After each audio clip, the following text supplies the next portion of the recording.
Terima kasih Anda masih bersama kami. Bagi Anda yang baru saja bergabung, kami hadirkan kembali 3 berita utama hari ini.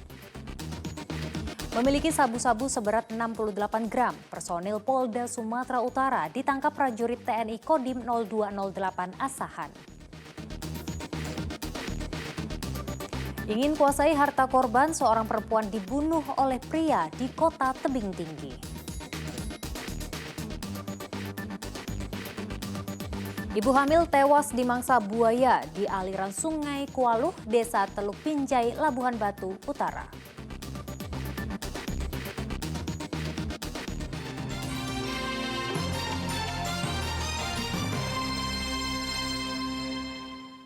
Seorang personel Polda Sumatera Utara berpangkat Aibtu ditangkap prajurit TNI Kodim 0208 Asahan atas kepemilikan 68 gram lebih sabu-sabu. Tersangka bertugas di Bidokes Polda Sumatera Utara, kini menjalani penahanan di sel penempatan khusus Propam.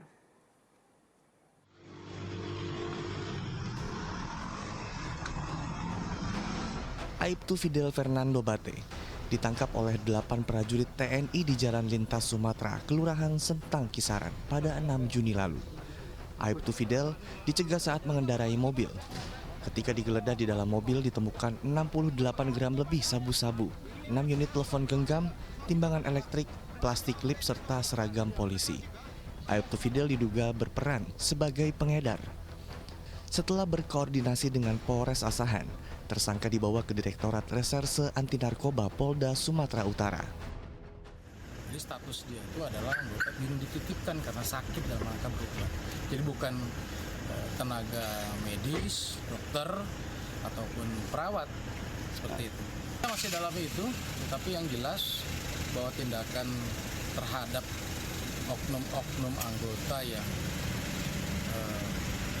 melakukan tindak pidana narkoba itu sanksinya tegas, KTD. Dari interogasi sementara, tersangka Aibtu Fidel mengaku mendapatkan pasokan sabu-sabu dari seorang berinisial FH, warga Tanjung Balai. Hubungan bisnis haram tersangka dengan FH telah dilakukan selama 6 bulan terakhir. Tuti Alawiyah Lubis melaporkan dari Medan.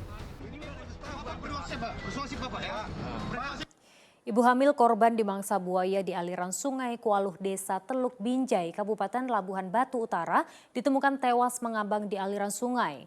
Jasad korban ditemukan berjarak 5 km dari lokasi awal dilaporkan hilang. Tim gabungan pencarian korban serangan buaya di Labuhan Batu Utara, Kamis pekan lalu menemukan jasad Susi Susana Sinambela, 29 tahun dalam posisi mengapung di aliran sungai. Ibu 2 anak yang tengah hamil 4 bulan ini dilaporkan hilang di mangsa buaya pada 7 Juni saat mencuci di tepian Sungai Kualuh. Upaya pencarian jasad korban dengan menyisir aliran Sungai Kualuh hingga radius 10 km, mengerahkan tim gabungan Basarnas, aparatur pemerintah setempat, serta warga desa. Jasad korban akhirnya ditemukan berjarak 5 km dari titik serangan buaya. Di hari kedua itu pukul 15.20 mereka melihat jasad itu terapung. Dan mereka menghampiri lalu melihat memang nyatalah memang itu jasad yang diterkam buaya kemarin. Lalu mereka menaikkan ke perahu dan jasad itu dalam kondisi utuh.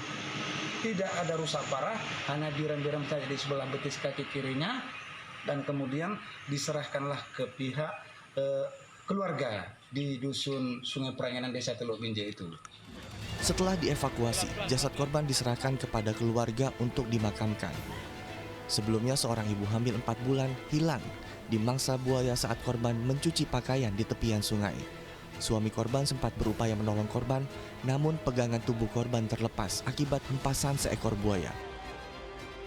Tuti Alawiyah Lubis melaporkan dari Kabupaten Labuhan Batu Utara. Sebelum jasad Susi Sinambela, perempuan asal Teluk Binjai, Labuhan Batu Utara yang tewas diserang buaya ditemukan, warga sempat menangkap seekor buaya.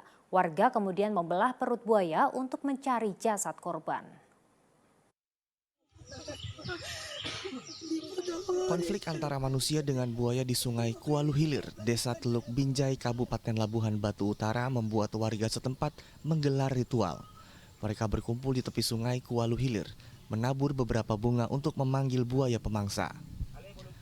1 hari sebelum jasad Susi Sinambela ditemukan, warga juga sempat menangkap seekor buaya berukuran besar. Warga kemudian membelah perut buaya hasil tangkapan untuk memastikan apakah jasad Susi berada di dalam perut buaya. Kepala Seksi Konservasi Wilayah 3 Kisaran menyatakan, pembunuhan terhadap buaya ini diperbolehkan karena sesuai dengan Undang-Undang Nomor 5 Tahun 1990.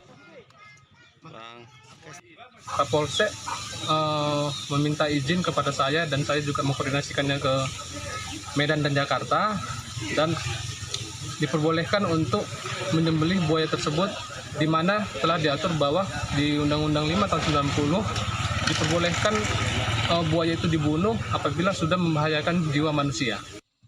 Di sepanjang hilir Sungai Kualu terdapat 2 spesies buaya, yaitu buaya muara dan buaya ikan, yang berada di Desa Simangalam dan Kampung Masjid, Labuhan Batu Utara. Tuti Alawiyah Lubis melaporkan dari Kabupaten Labuhan Batu Utara.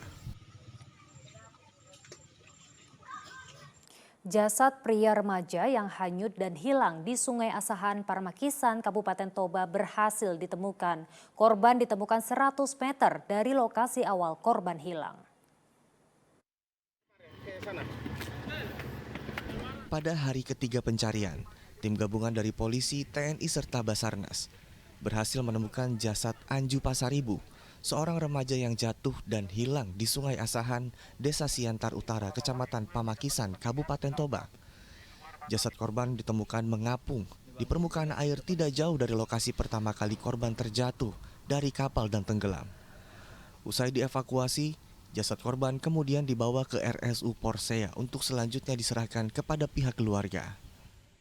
Jarak dari TKP tenggelamnya korban dengan jarak penemuan korban kira-kira kurang lebih 100 meter.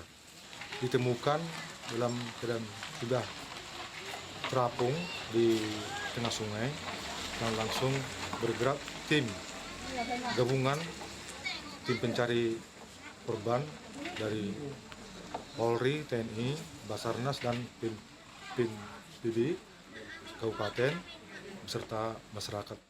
Sebelumnya Anju dengan warga lain menyeberangi Sungai Asahan dengan perahu rakit. Diduga karena perahu kelebihan muatan, korban yang saat itu tidak kuat berpegangan jatuh ke sungai, tenggelam dan hilang. Yan Asmara melaporkan dari Kabupaten Toba.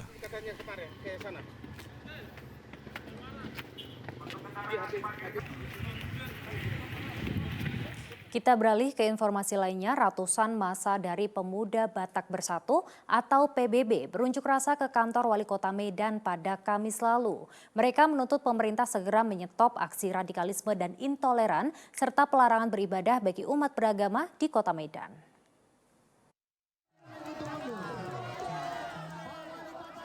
Ratusan orang tergabung dalam Ormas Pemuda Batak Bersatu (PBB) berunjuk rasa di depan Balai Kota Medan.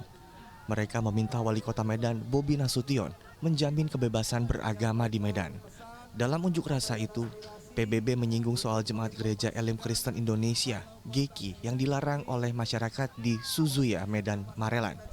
Sambil menunggu dan berharap, Wali Kota Medan turun menemui massa, mereka menyanyikan lagu Batak.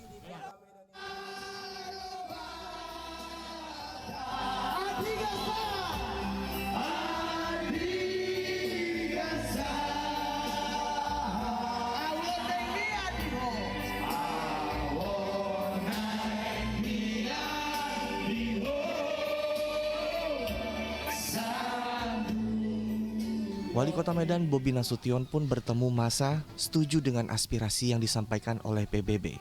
Sebab semua pihak harus merasakan kebebasan beragama di Kota Medan. Memberikan 3 alternatif. Sebelum izin sementara ini keluar, kami sudah memfasilitasi. GEKI silahkan pilih, mau ibadah di ruko yang kami sewakan full dibiayai pemerintah Kota Medan. Itu 1. Terima kasih. Yang kedua, boleh beribadah di kantor FKUB. Yang ketiga, boleh beribadah di aula Kemenak Kota Medan. Ini 3 poin sudah kita sampaikan. Dan yang terakhir, Geki, Bapak Pendeta menyampaikan azan. Kita sebentar ya. Bapak Pendeta menyampaikan Orasi dari wali kota terhenti sejenak untuk mendengarkan suara azan yang terdengar ke tempat unjuk rasa. Hal ini juga menggambarkan betapa toleransi umat beragama harus dijunjung tinggi. Usai mendengarkan penjelasan wali kota, massa pun meninggalkan lokasi dengan tertib. Tim Liputan melaporkan. Baik, laporan tersebut mengakhiri berita Medan hari ini. Saya Dana Paramita berterima kasih atas perhatian dan kebersamaan Anda. Selamat beraktivitas dan sampai jumpa.